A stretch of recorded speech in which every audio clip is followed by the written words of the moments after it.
वचन, सत्य वचन, अमर वचन, जीवित वचन, दिव्य वचन, सत्य वचन, अमर वचन, जीवित वचन।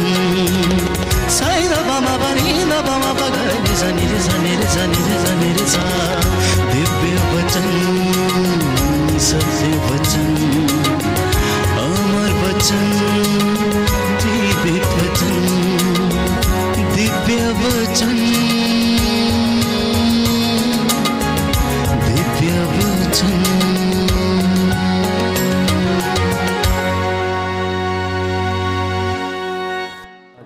प्रियजनों, प्रभु ने वचन दिया है। यूहन्ना का सुसमाचार अध्याय 12 पद संख्या 26। यदि कोई मेरी सेवा करना चाहता है तो वह मेरा अनुसरण करे। यदि कोई मेरी सेवा करना चाहता है तो वह मेरा अनुसरण करे। जहां मैं हूं वहीं मेरा सेवक भी होगा। जहां मैं हूं वहीं मेरा सेवक भी होगा।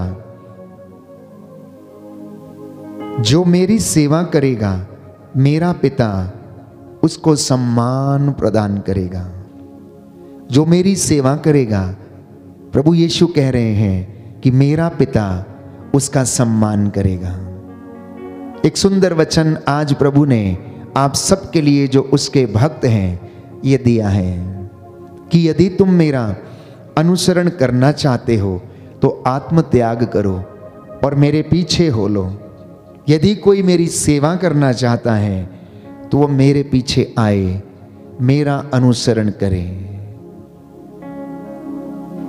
प्रियजनों, आपकी चंगाई वहां है जहां परमेश्वर है। आपकी उन्नति वहां है जहां परमेश्वर रहता है। आपकी आशीष वहां है जहां ईश्वर है। आपकी सफलता वहां है जहां ईश्वर का वचन कार्य करता है। इसलिए प्रभु यीशु ने कहा कि जहां पर 2 या 3 मेरे नाम से एकत्र होते हैं, मैं उनके बीच में हाजिर रहता हूं। यदि तुम मेरा नाम लेकर मुझसे कुछ भी मांगते हो तो मैं तुम्हें वही प्रदान करूंगा। बाइबल हमें बताती है कि परमेश्वर हमारे हृदयों को देखता है। इंसान तो बाहरी रूप देखता है, लेकिन परमेश्वर हृदय देखता है।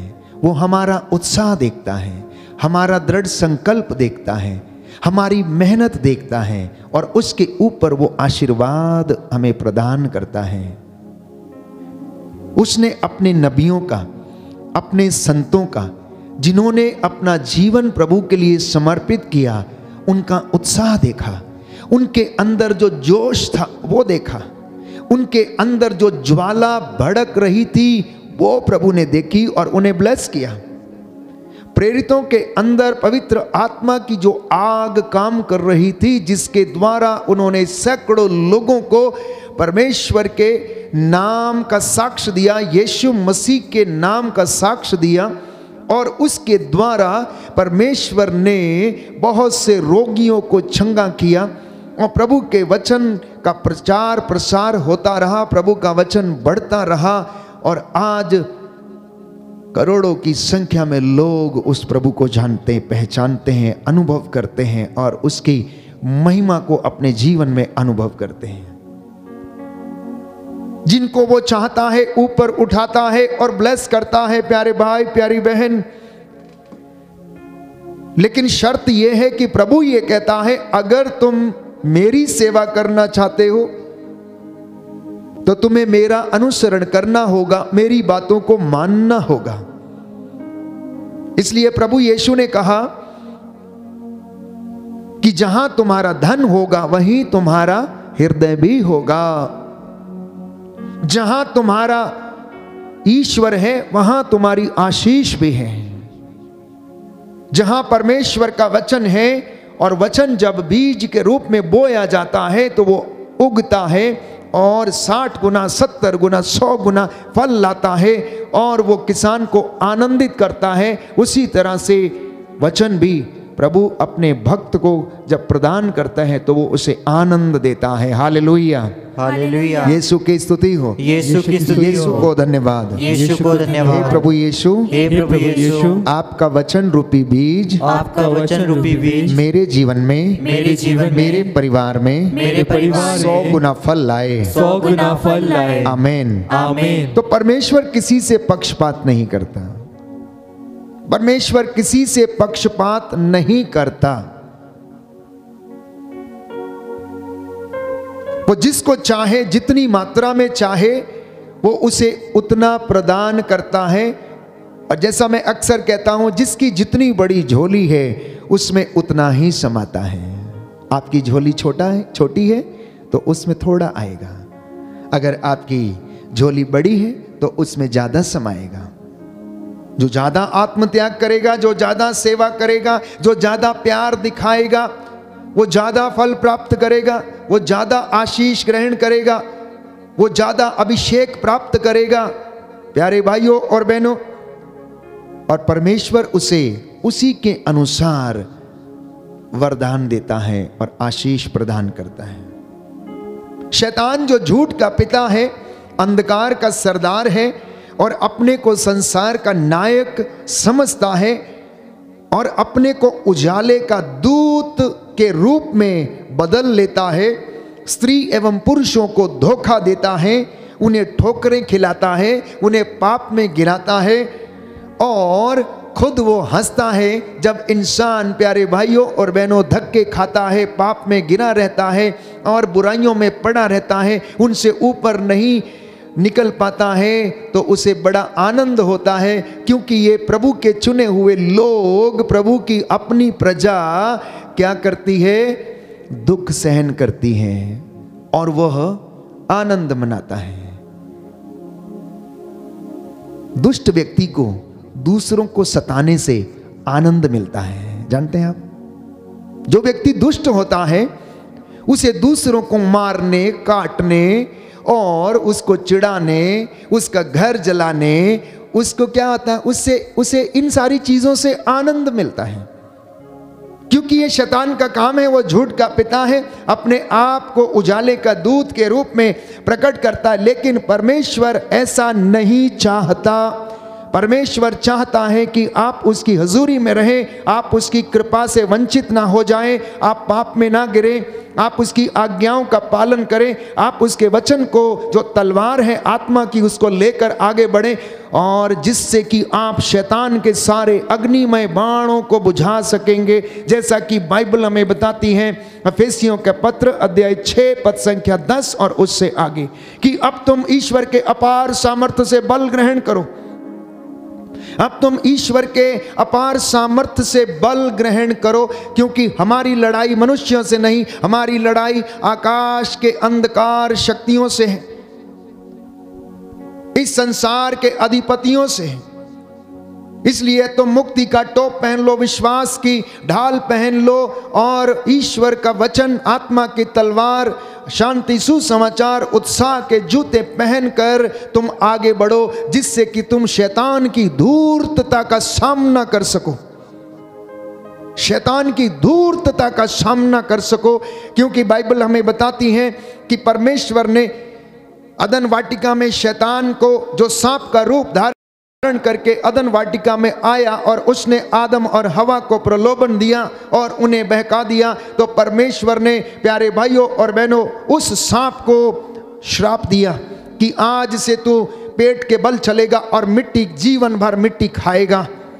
और बाइबल हमें बताती है कि सारे प्राणियों में शैतान सबसे धूर्त था, सारे प्राणियों में शैतान सबसे धूर्त था, प्यारे भाइयों और बहनों।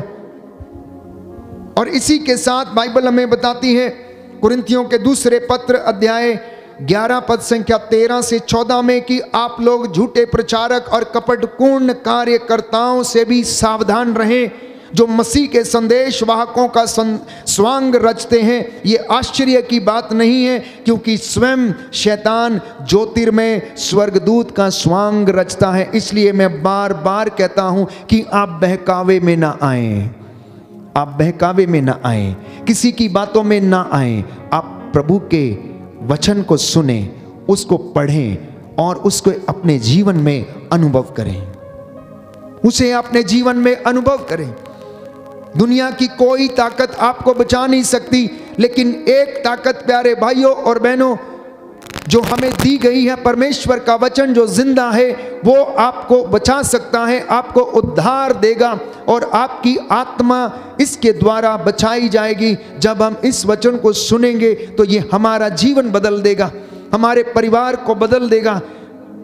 ये प्रभु आज आपसे कहना चाहता है कि तुम मेरी बातों को ध्यान पूर्वक सुनो, कान लगाकर सुनो, ये तुम्हारे शरीर को नवजीवन प्रदान करेंगी। बोलिए आमेन, आमीन, हालेलुया, हालेलुया, हालेलुया, हालेलुया। यीशु की स्तुति हो, यीशु की स्तुति यीशु हो। को धन्यवाद। यीशु को धन्यवाद। हे प्रभु यीशु, हे प्रभु मैं इस यीशु, वचन को ग्रहण करता मैं हूँ। इस वचन को ग्रहण करता हूँ। Hallelujah, hallelujah. तो इंसान का हृदय शैतान का कारखाना बन जाता है जब इंसान शैतान की बातों को सुनने लगता है, जब वो हर प्रकार के षड्यंत्र रचने लगता है, जब दूसरों को गिराने का वो प्रयास करता है, जब उसके मन में और उसके हृदय में दूसरों के प्रति बुराई, दूसरों के प्रति अनेक प्रकार की बुरी बातें, उनको गिराना, मारना, लूटना, नष्ट करना, जब ऐसी बातें इंसान के हृदय में आने लगती हैं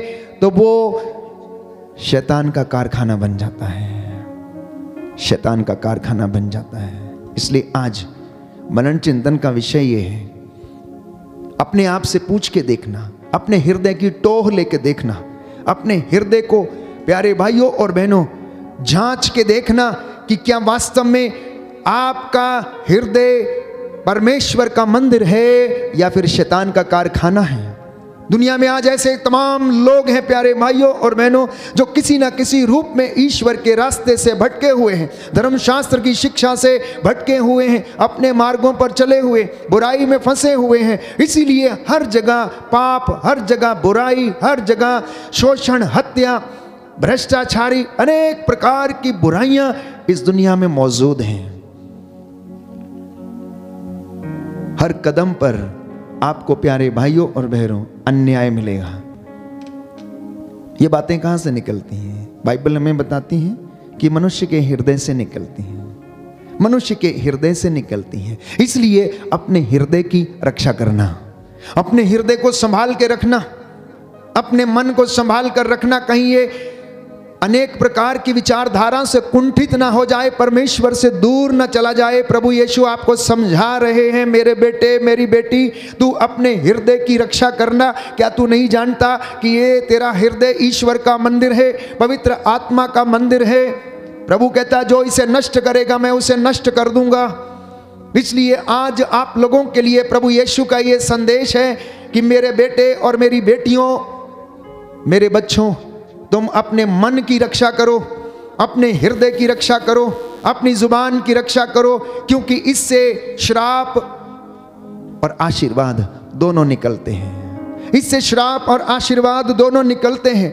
तो प्यारे भाइयों और बहनों, शैतान के बुरे विचार इंसान के मनों को खोखला बना देते हैं। मन की दृष्टि से वो अंधा हो जाता है, जिससे वह परमेश्वर की महिमा एवं प्रेम को देख नहीं पाता है। जब इंसान इन तमाम बुराइयों में फंस जाता है तो वो ईश्वर की महिमा को देख नहीं पाता है, वो ईश्वर के अच्छे कामों को देख नहीं पाता है, उसकी महिमा नहीं कर पाता है, उसके मन में बुरे विचार आते हैं। प्यारे भाइयों और बहनों, वो ना तो पहचान पाता है कि वास्तव में यीशु मारा गया, वो ये अंगीकार नहीं कर पाता कि यीशु मसीह उद्धार करता है, वो ये अंगीकार नहीं कर पाता कि यीशु उसको जीवन प्रदान करता है। तो हर मनुष्य जो अंधकार में है वो पाप करता है, वो अविश्वासी है, परमेश्वर के सामने अंधे एवं मृतक के समान है। और ऐसे लोग शैतान के राज्य में कार्य करते हैं। प्रभु यीशु इस दुनिया में आए, क्या करने के लिए आए? वो आपको और मुझे इन तमाम बुराइयों से आजाद करने के लिए आए, शैतान की गुलामी से आजाद करने के लिए आए। पिता परमेश्वर ने, बाइबल हमें बताती है, समय समय पर नबियों को भेजा। उन्होंने लोगों को प्रायश्चित का संदेश सुनाया। उन्होंने परमेश्वर के बातों को उन्हें बताया। इज़राइल के पापों को नबियों ने गिनाया। नबी होशिया ने, नबी आमोस ने, नबी हगाई ने, प्यारे भाइयों और बहनों, एक एक करके इज़राइल के पापों को परमेश्वर ने अपने इन नबियों के द्वारा गिनाया और उनसे कहा कि देखो, तुमने मेरी बातों को नहीं पहचाना है, तुमने मेरी बातों को नहीं सुना, तुम मेरे रास्ते पर नहीं चले, इसलिए अब मैं तुम पर यह विपत्ति आने दूंगा। इजरायली समाज के विरुद्ध, प्यारे भाइयों और बहनों, 3 प्रवचन और 3 धिक्कार जिसे हम आमोस के ग्रंथ में पढ़ते हैं, ये ना केवल इजरायली लोगों के विरुद्ध थे, परंतु जितने भी लोग इस वचन को सुनते हैं, ये हमारे लिए भी उतने ही सार्थक हैं जितने कि इजरायली जनता के लिए उन दिनों में थे। तो प्रभु कहता है कि उनको सदाचार करना नहीं आता, वे तो अपने गढ़ों में हिंसा और हराम की कमाई जमा करते हैं। कहता है, मैंने तुम्हारे नगरों में अकाल भेजा और तुम्हारे सब कस्बों में तुमको मैंने भूखा छोड़ा था, फिर भी तुम मेरे पास नहीं लौटे। गेहूं अंकुरित हुआ ही था कि मैंने वर्षा बंद कर दी थी। मैंने एक नगर पर पानी बरसाया और दूसरे को उससे अछूता रखा। एक खेत पर वर्षा की और दूसरे को वर्षा ना मिलने के कारण सूखने दिया। 2-3 नगरों के लोग पीने के पानी की खोज में पड़ोस के नगरों में घूमते थे, किंतु प्यासे ही रह गए, फिर भी तुम लोग मेरे पास नहीं लौटे। ये इंसान की गति क्या दुर्गति है, प्यारे भाइयों और बहनों। और परमेश्वर आज हमें फिर से याद दिलाना चाहता है कि इतनी विपत्ति, इतने कष्ट के बावजूद भी तुम मेरे पास नहीं लौटते। तुम इन परेशानियों में, तुम्हारा जीवन परेशानियों में गुजरता है, लेकिन तुम मेरे पास नहीं लौटते हो। कहता है, मैंने तुम पर मिस्र की महामारी भेजी, मैंने तुम्हारे नवयुवकों को तलवार के घाट उतरवा दिया, तुम्हारे घोड़े लुट गए, तुम्हारी छावनी में मृतकों के पड़े रहने से सड़ांध तुम्हारी नाकों में भर गई, फिर भी तुम मेरे पास नहीं लौटे। जिस प्रकार ईश्वर ने सोदोम और गोमोरा का सर्वनाश किया था, उसी प्रकार मैंने तुम पर भी विपत्ति भेजी है। तुम आग में से निकाली हुई लुआठी के जैसे बन गए थे, लेकिन तुम फिर भी मेरे पास नहीं लौटे। इसलिए हमने एक सुंदर गीत गाया था कि प्रभु हमें बुला रहा है, यीशु बुला रहा है। एक एक का नाम लेकर, आपका नाम लेकर, आपके परिवारों में आपके बच्चों का नाम लेकर प्रभु आपको बुला रहे हैं, प्यारे भाइयों और बहनों, की लौट आ मेरे बेटे, लौट आ, मैं तुझ पर दया करूंगा, मैं तुझे उन्नति प्रदान करूंगा। क्योंकि इंसान का हृदय, उसका मन शैतान का कारखाना बना हुआ है, तो इसलिए वो परमेश्वर के सामर्थ्य को, उसकी महिमा को, उसके आशीर्वादों को देख नहीं पाता है। उसकी पूरी जिंदगी भर में वो उसके महिमा के कामों को देख नहीं पाता है।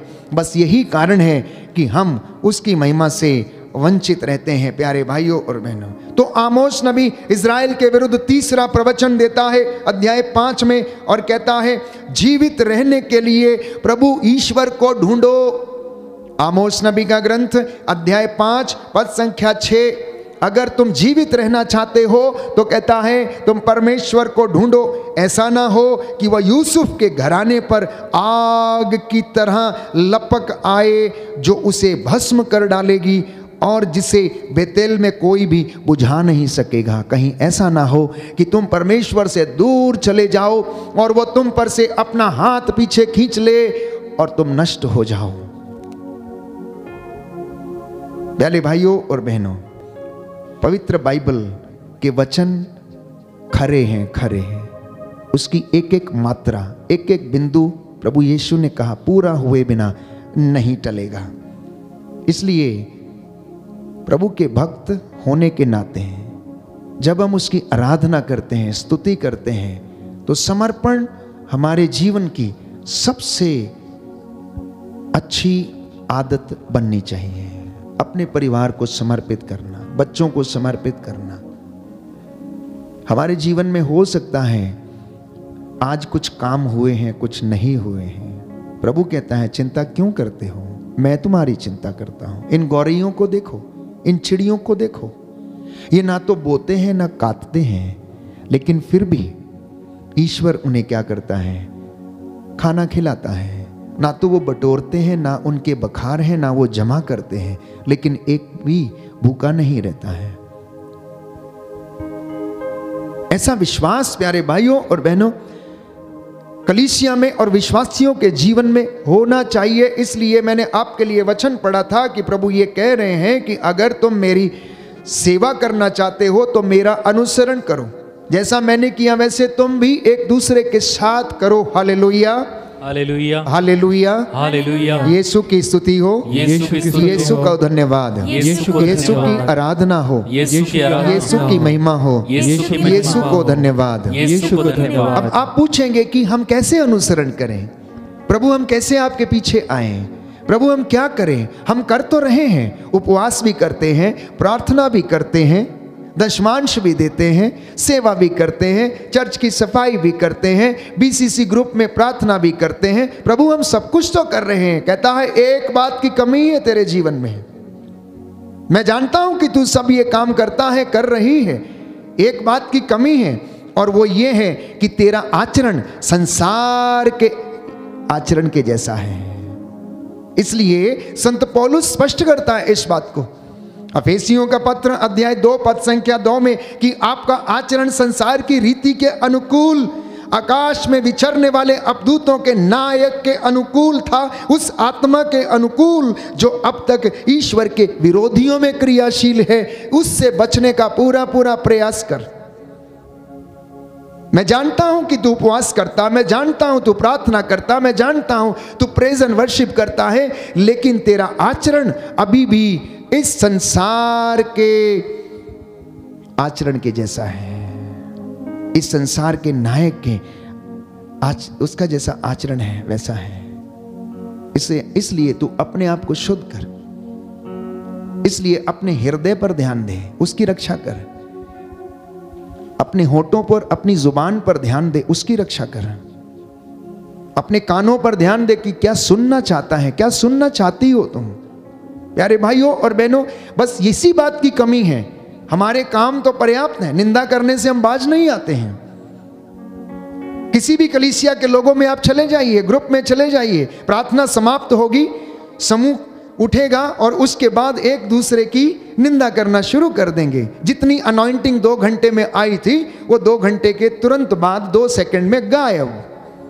प्रभु कहता है मैंने आपको ब्लेस किया, लेकिन आपने उस अनॉइंटिंग को अपने जीवन में नहीं रखा।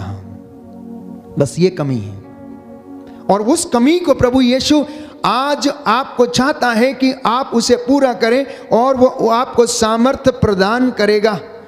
तो यीशु इसीलिए आया था। बाइबल हमें बताती है कि वो शैतान के कामों को क्या करे, नष्ट करे। Hallelujah, hallelujah. योहन का पहला पत्र अध्याय 3 पद संख्या 8 यीशु मसीह इसलिए प्रकट हुए जिससे कि वह शैतान के कामों को अंत करें। Hallelujah, hallelujah.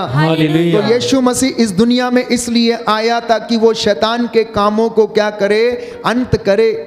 शैतान के काम, उसके षड्यंत्र, उसकी बातें जो हमें प्रलोभन में डालती हैं, बहकाती हैं, हमारा सर्वनाश करती हैं, लेकिन हम नादान लोग समझ नहीं पाते हैं कि आखिर ये क्यों हो रहा है।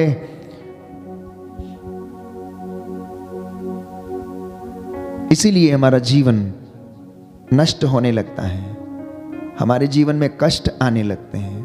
तो बाइबल हमें बताती है कि आप लोग परमेश्वर के अधीन हो जाओ। आप लोग परमेश्वर के अधीन हो जाओ और शैतान का सामना करो तो वो तुम्हारे पास से भाग जाएगा।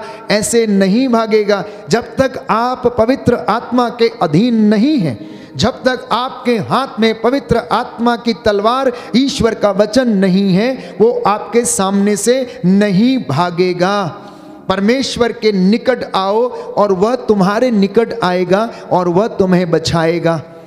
शांति का परमेश्वर, बाइबल कहती है, शीघ्र ही शैतान को तुम्हारे पैरों के नीचे कुचल देगा। यह परमेश्वर का वादा है, यह परमेश्वर का वादा है। लेकिन हमारे हृदय के कारखाने में तो काम ही बड़े अजीबोगरीब होते हैं और इसलिए हम अपनी ही दुनिया में रहते हैं।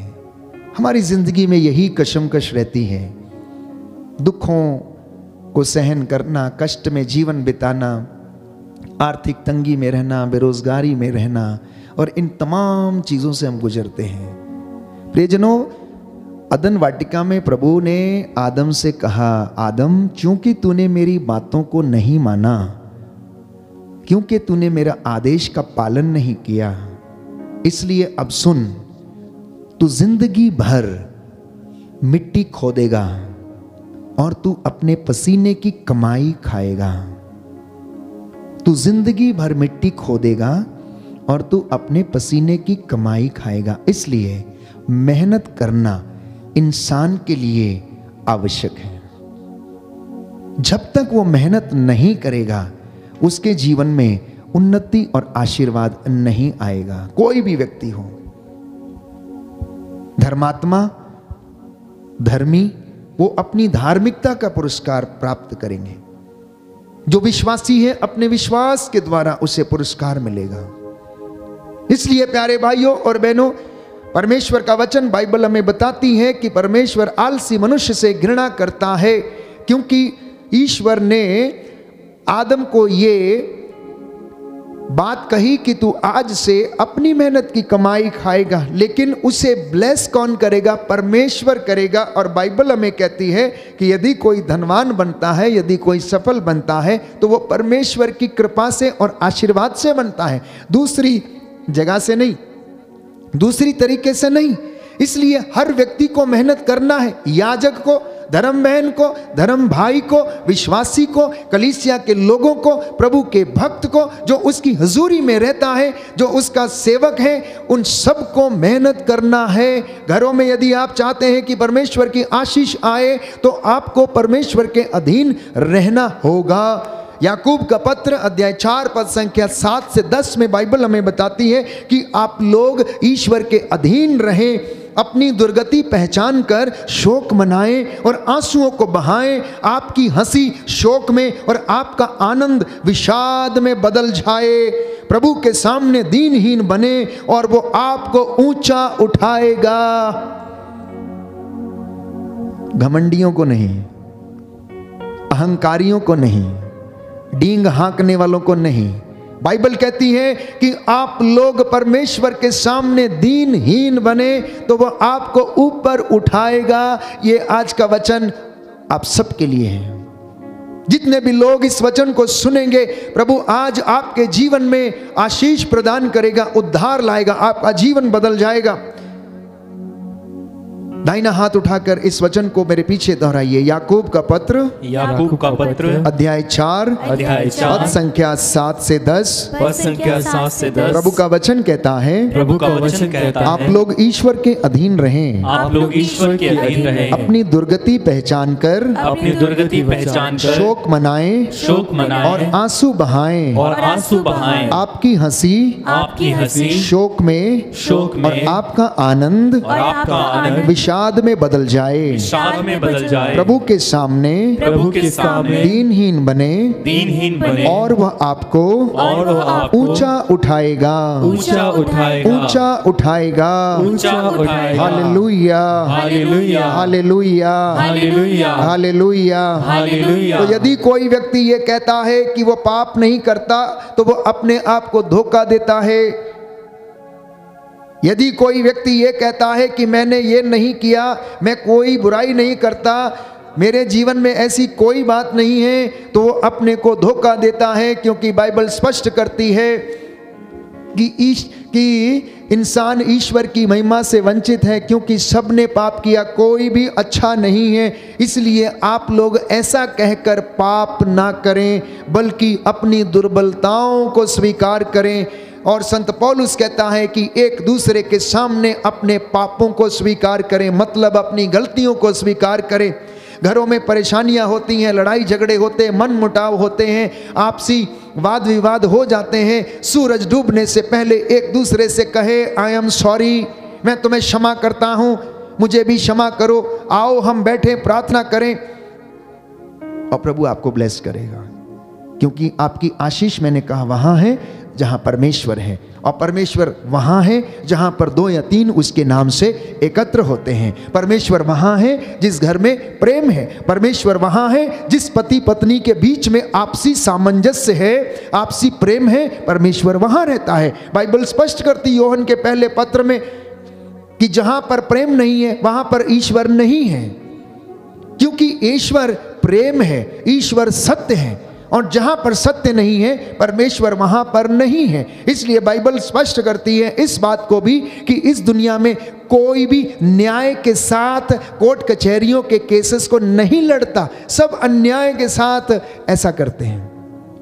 कोई भी व्यक्ति ऐसा नहीं है जो अच्छा है। इसलिए संत यूहन्ना अपने पहले पत्र अध्याय 1 पद संख्या 8 से 9 में कहता है, यदि हम कहते हैं कि हमने पाप नहीं किया तो हम उसे झूठा कहते हैं।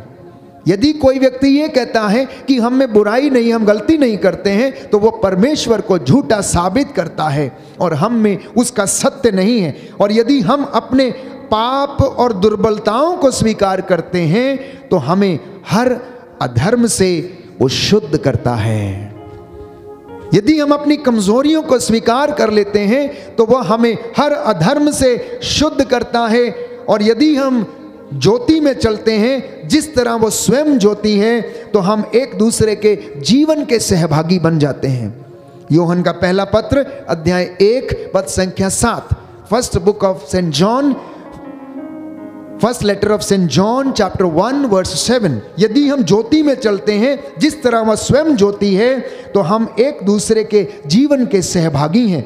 और उसके पुत्र ईसा का रक्त हमें हर पाप से शुद्ध कर देता है। बोलिए आमेन, आमेन, हालेलुया, हालेलुया। हे प्रभु यीशु, हे प्रभु यीशु, इन वचनों को मैं स्वीकार करता हूँ, मैं स्वीकार करता हूँ, अंगीकार करता हूँ, अंगीकार करता हूँ। Hallelujah, hallelujah. प्यारे भाइयों और बहनों, मसीह हमारा छुटकारा है, मसीह हमारी चंगाई है, मसीह हमारा उद्धार करता है। इसलिए आप लोग एक दूसरे के सामने अपने आप को स्वीकार करें। प्रभु सब गुप्त बातों को देखता है, वो हृदय की थाह लेता है, वो हमारे हृदय को देखता है। इंसान बाहरी रूप देखता है, परंतु बाइबल हमें बताती है, सामुएल का पहला ग्रंथ अध्याय 16 पद संख्या 7 में, कि परमेश्वर हृदय देखता है, वो छिपे विचारों को समझता है और जांचता है। यिर्मयाह नबी का ग्रंथ अध्याय 17 पद संख्या 10, बुक ऑफ जरमाया चैप्टर 17 वर्स 10, कि प्रभु छिपे विचारों को समझता और जांचता है। प्रभु छुपे रहस्यों को, विचारों को समझता और जांचता है। इसलिए प्यारे भाइयों और बहनों, बाइबल हमें बताती है, दूसरा इतिहास ग्रंथ अध्याय 16 पद संख्या 9, second book of Chronicles chapter 16 verse 9, परमेश्वर की दृष्टि सारी पृथ्वी पर फिरती रहती है। परमेश्वर की दृष्टि सारी पृथ्वी पर क्या रहती है? फिरती रहती है, घूमती रहती है। वो सबको देखता है, वो सबको देखता है। आइए हम प्रार्थना करें, प्रभु का धन्यवाद करें आज के वचन के लिए, आज की शिक्षा के लिए। प्रभु चाहता है कि वो हमें ब्लेस करे। हमारी आशीष वहाँ है जहाँ प्यारे भाइयों और बहनों हमारा परमेश्वर है। उसके ऊपर अपना भार छोड़ दीजिए, आज की चिंताएं उस पर छोड़ दीजिए। स्तोत्रकार कहता है, भजन संहिता 55 साम नंबर 55, तुम प्रभु पर अपना भार छोड़ दो और वह तुम्हें संभालेगा। बोलिए आमेन, आमेन, हालेलुया, हालेलुया। स्तोत्रकार कहता है स्तोत्रकार कहता है, तुम प्रभु पर अपना भार छोड़ दो, तुम प्रभु पर अपना भार छोड़ और दो वह तुमको संभालेगा। और वह तुमको संभालेगा। अपना जीवन प्रभु को अर्पित करो, अपना जीवन प्रभु को अर्पित करो, उस पर भरोसा रखो, उस पर भरोसा और रखो, वह तुम्हारी रक्षा करेगा। और वह तुम्हारी रक्षा करेगा। Hallelujah, hallelujah, hallelujah, hallelujah, hallelujah. Hallelujah.